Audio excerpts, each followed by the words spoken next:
प्राथमिकताएं बदल गई हैं, तौर तरीके बदल गए हैं। जो युद्ध से पहले सोचा गया, युद्ध के बाद आज की तारीख में वह सब कुछ सोच बदल गई है। यह भी मान लिया गया कि अपने बूते इजराइल ईरान को जीत नहीं सकता है, ईरान के भीतर सत्ता परिवर्तन नहीं कर सकता है। इजराइल अपने तौर पर ताकत बहुत बड़ी है, लेकिन बावजूद इसके मौजूदा परिस्थितियों में बिना अमेरिका के वह खड़ा नहीं हो सकता है। और इन परिस्थितियों में जो ईरान के भीतर हो रहा है और ईरान के जरिए जो हमले अलग अलग जगहों पर हो रहे हैं, उसको कैसे रोका जाए, शायद यह रास्ता अब बचा भी नहीं है। तो क्या वाकई अमेरिका और इजराइल के अलग अलग रास्ते ईरान पर हमले करने के बाद से अब उभरकर सामने आ गए? क्या इजराइल जो सोच रहा था, अब अमेरिका ने उस पर ब्रेक लगवा दी? जो अमेरिका सोच रहा था, ईरान के हमलों ने अमेरिका की उस सोच पर ब्रेक लगा दी?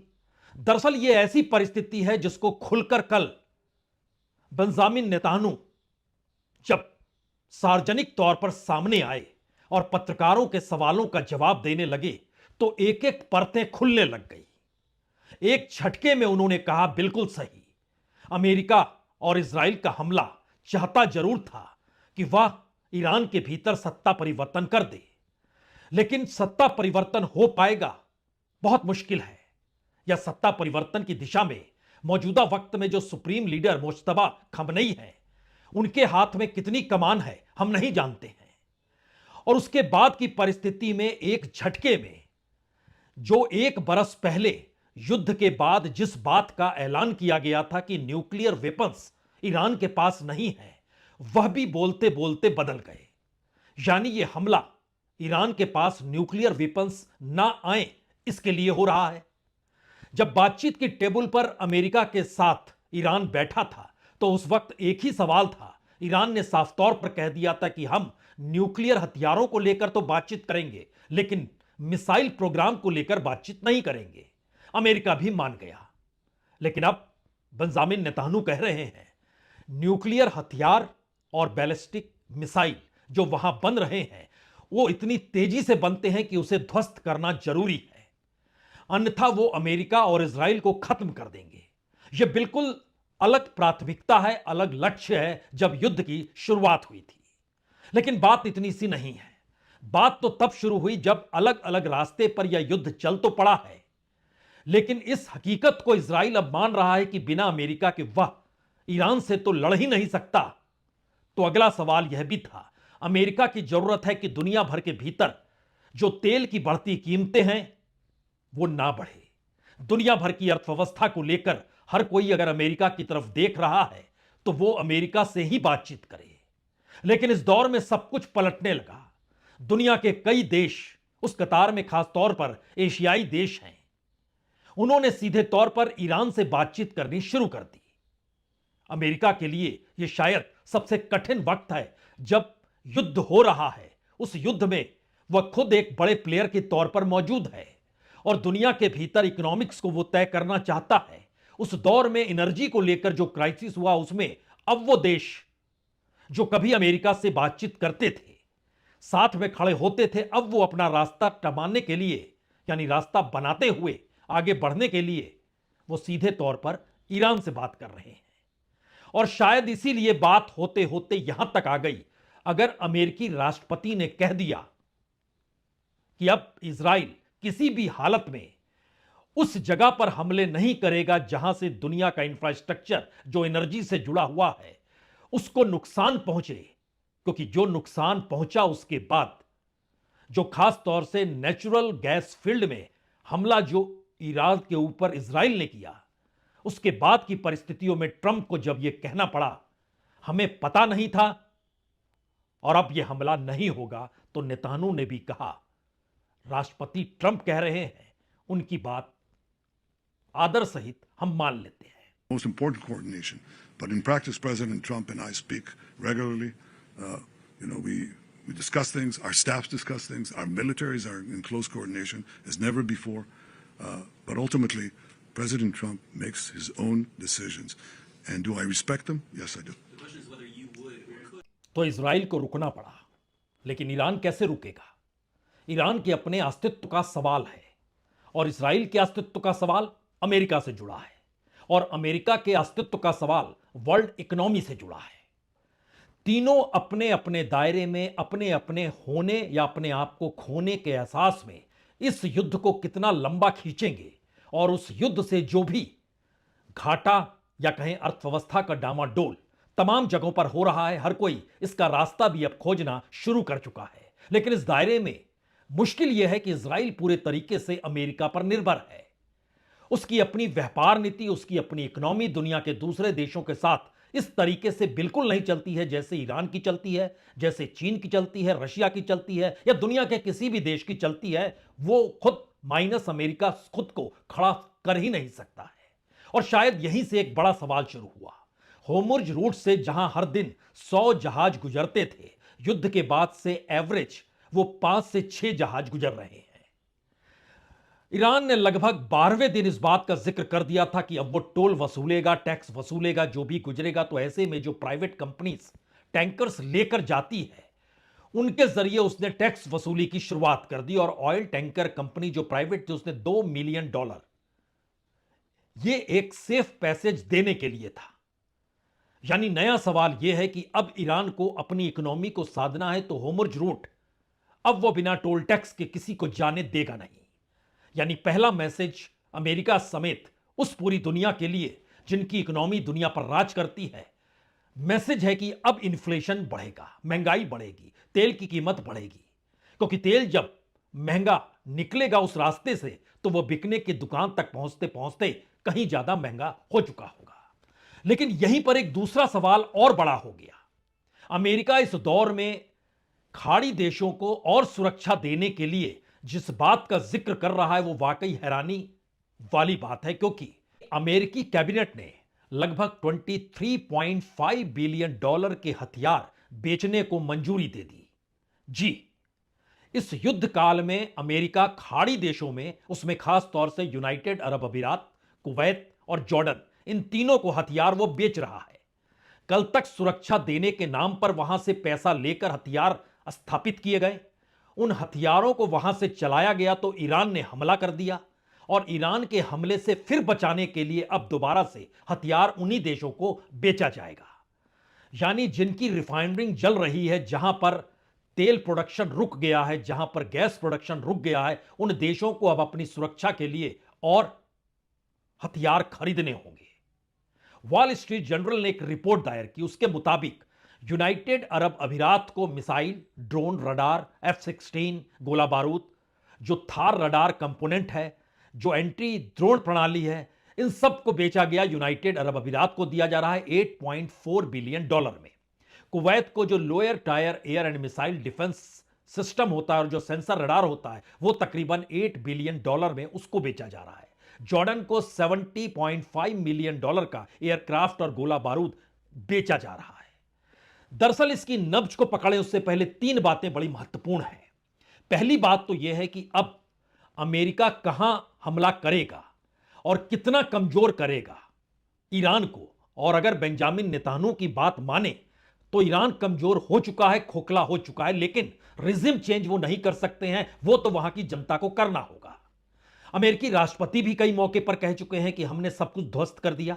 बावजूद इसके ईरान बार बार पूरी दुनिया के सामने एक चुनौती के तौर पर और अमेरिका और इजराइल को लेकर ना सिर्फ चुनौती बल्कि एक धमकी के तौर पर वो मौजूद है। जहां सुप्रीम लीडर मुस्तफा खामनई अपने दूसरे बयान में यह कहते हैं कि खून का बदला तो लिया जाएगा। जो बच्चियों को मारा गया, जो भारत से निकले, जो युद्धपोत था, जब वो श्रीलंका के दायरे में पहुंचा वहां पर उस युद्धपोत को निशाने पर ले लिया गया, जबकि वहां हथियार थे ही नहीं। वह तो एक पीस मिशन के लिए भारत आया था। इन सब बातों का जिक्र जब हो रहा है तो नया सवाल यह भी है कि इस युद्ध की कमान है किसके हाथ में। इजराइल के हाथ में है नहीं, वो अमेरिका के इशारे पर चलेगा। यह मैसेज दे दिया गया। अमेरिका अपने तौर पर कह रहा है इजराइल को अब आप ऑयल रिफाइनरी या फिर नेचुरल गैस फील्ड को निशाना नहीं बनाएंगे, मान लिया इजराइल ने। और तीसरा सवाल यह है कि इसके बाद जो भी हमला ईरान करेगा उसके रिएक्शन में अमेरिका हमला करेगा। यानी ईरान की पूरी युद्ध की रणनीति ही अब अमेरिका और इजराइल के आने वाले वक्त को क्या निर्धारित करेगी। और इसीलिए इन सब के बीच पहली बार इजराइल ने लेबनान पर जो हमले लगातार हो रहे थे उसके बाद वो सीरिया की दिशा में बढ़ गया। यानी मिडिल ईस्ट के भीतर उन देशों को जो कि इस्लामिक तौर पर विरोध करते रहे, गाजा में जो हमले इसराइल ने किए उसके बाद से, तो क्या इसराइल को लेकर अब नया सवाल मिडिल ईस्ट के भीतर और बड़ा हो गया है? यह सवाल इसलिए महत्वपूर्ण है क्योंकि एक झटके में बेंजामिन नेतान्याहू ने कैसे जो टारगेट्स थे उसको बदल दिया, और दूसरी तरफ जो खाड़ी देश थे इनकी सुरक्षा के लिए जिन हथियारों को सेल किया जा रहा है उसकी हकीकत क्या है। हमें लगता है पहले बेंजामिन नेतान्याहू की बात सुनिए, टारगेट नए हैं। Goals are three. One, removing the nuclear threat. Second, removing the ballistic missile threat, and removing both of these threats before they're buried deep underground and become immune from aerial attack. And third, this means creating the conditions for the Iranian people to grasp their freedom, to control their. दरअसल Benjamin Netanyahu ने कई मौकों पर खाड़ी देशों को यह offer किया कि उन्हें भी इस युद्ध में कूद जाना चाहिए। अगर वो कूद जाते तो जाहिर है इजराइल उस रास्ते निकल जाता जिस रास्ते इस वक्त वो निकल नहीं पा रहा है, और अमेरिका ने रोक दिया क्योंकि इजराइल चाहता है कि ईरान की उस पूरी इकोनॉमी पे हमला किया जाए, और वो इकोनॉमी तेल से चलती है। लेकिन उसका दूसरा सच खाड़ी देशों में भी छुपा है। खाड़ी देशों की भी इकोनॉमी उसी एनर्जी, उसी तेल, उसी गैस से चलती है, और अमेरिका यह बिल्कुल नहीं चाहता है कि अगर निशाने पर वो आ जाएंगे तो ईरान भी उन्हीं चीजों को निशाने पर खाड़ी देशों में लेगा। तो उसने इजराइल को रोक दिया और खाड़ी देशों को लेकर उसने अपने हथियार बेचने शुरू कर दिए। जो 23.5 बिलियन डॉलर है, ये तकरीबन 2.25 लाख करोड़ का बनता है। यानी इतने हथियार बेचकर अमेरिका ये कमा लेगा 2,19,245 करोड़ आज की तारीख में। और खाड़ी देशों ने यह रक्षा ढांचा खरीद लिया क्या?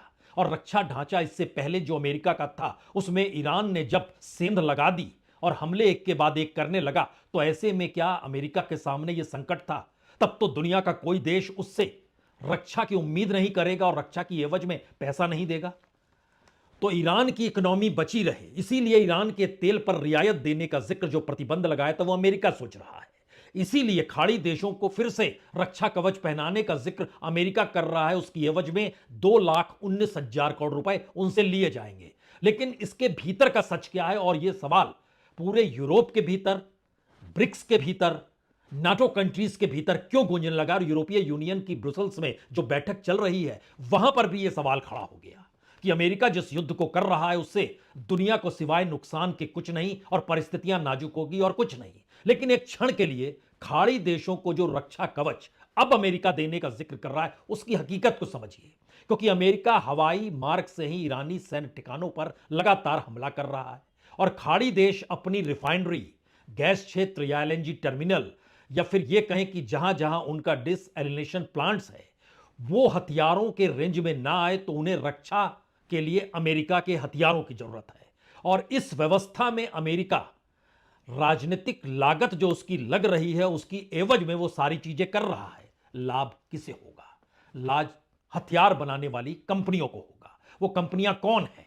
अमेरिका के भीतर की कंपनियां आरटीएक्स, नॉर्थ रोप ग्रुमान और लॉकहीड मार्टिन, ये 3 बड़ी कंपनी है जिनके साथ पिछले दिनों अमेरिकी राष्ट्रपति की बैठक भी हुई थी और उन्होंने कहा था कि आप हथियारों की खपत बढ़ाइए। लेकिन हथियार खरीदेगा कौन? तो खरीदने के लिए अब कंज्यूमर खोज लिया गया। अब इसकी हकीकत को समझिए। पैट्रियट PAC-3 ये बैलिस्टिक मिसाइल को रोकता है, और यूएई में जब शाह और हबशान गैस परिसर में उत्पादन ठप हो गया क्योंकि मलबा आकर गिर गया, तो सवाल है कि बैलिस्टिक मिसाइल को तो पहले भी रोका गया, लेकिन मलबा गिरा और उसी से रिफाइनरी बंद हो गई। मलबा फिर गिर सकता है, लेकिन पैट्रियट PAC-3 अब खरीदना है। पैट्रियट बैटरी ये हमलों को नहीं रोकती, बल्कि मिसाइल के विस्फोटक पदार्थ जो होते हैं उसको लक्ष्य तक पहुंचने से रोकती है। मलबा वहां भी गिरा, उत्पादन गैस फील्ड में वहां भी ठप पड़ गया, लेकिन अब उसे खरीदना है। दरअसल यह लक्ष्य को अधिक दूरी तक साध सके, यानी मिसाइल को और पहले रोक सके। इसीलिए अब अमेरिका रडार हो, लॉन्चर हो, या मिसाइल की आवश्यकता का जिक्र कर रहा हो, या फिर $5.6 बिलियन का जो उनका पैट्रियट पैकेज है उसे बेच रहा हो। यह एक ऐसी परिस्थिति है जिसको लेकर अब दुनिया के तमाम देश, यहां तक कि नाटोस का भी रक्षा बजट जो बढ़ाने का जिक्र अमेरिका कर रहे थे कि यूक्रेन युद्ध को लेकर जितना पैसा अमेरिका ने खर्च कर दिया है, अब बजट तो नाटोस कंट्री का भी बढ़ना चाहिए। उन्हीं देशों के भीतर जो सवाल है और यूरोपीय यूनियन की बैठक में जो ब्रुसेल्स में सवाल उठ रहे हैं, उसमें इस युद्ध को लेकर है और कहा जा रहा है यह युद्ध पूरी तरीके से अमेरिका सिर्फ और सिर्फ अपने लिए और इजराइल के लिए लड़ रहा है। लेकिन उससे एक कदम आगे जाकर पहली बार खुले तौर पर लूला, ब्राजील के जो राष्ट्रपति हैं, उन्होंने कहा कि हम ट्रंप को यह सोचने नहीं दे सकते कि दुनिया उन्हीं की है। एक दिन वो ईरान पर बमबारी करते हैं और दूसरे दिन आइसलैंड पर कब्जा करना चाहते हैं। यह बर्दाश्त नहीं किया जा सकता। मैं ऐसे युद्ध के खिलाफ हूं। जी, इस बात का जिक्र लूला ने कहा que são membros efetivos do Conselho de Segurança, deveria se reunir para não permitir. Eu vou tomar a Groenlândia, eu vou tomar o Canal do Panamá, eu vou tomar Cuba, eu vou tomar Venezuela. यानी message बहुत साफ है। दुनिया इस वक्त America के साथ खड़ी हुई नहीं है और इस मैसेज का मतलब यह है कि अगर इजराइल को छोड़ दिया जाए और खाड़ी देश जिनको इससे पहले सुरक्षा अमेरिका दे रहा था, उसमें जब सेंध लग गई तो दोबारा वो किसी देश से सुरक्षा अभी मांग नहीं सकते हैं और उनकी अपनी इकोनॉमी इस युद्ध के दायरे में फंस चुकी है। तो वो इकोनॉमी बड़ी है, जो नुकसान है वो फिर भी कम है, लेकिन वो नुकसान पूरी दुनिया के लिए इतना बड़ा है कि अब पहला सवाल, पूरा यूरोप इस युद्ध के खिलाफ है। दूसरा सवाल, दुनिया के वो तमाम बड़े संगठन जो कि दुनिया के भीतर अपनी स्ट्रेटजी को तय करते हैं और कभी युद्ध की परिस्थिति में कौन किसके साथ कैसे खड़ा होगा और इकोनॉमी को कौन कैसे ट्रेड के जरिए संभालेगा, इसको लेकर बनने वाले ऑर्गेनाइजेशन भी इस वक्त अमेरिका के साथ खड़े हुए नहीं हैं।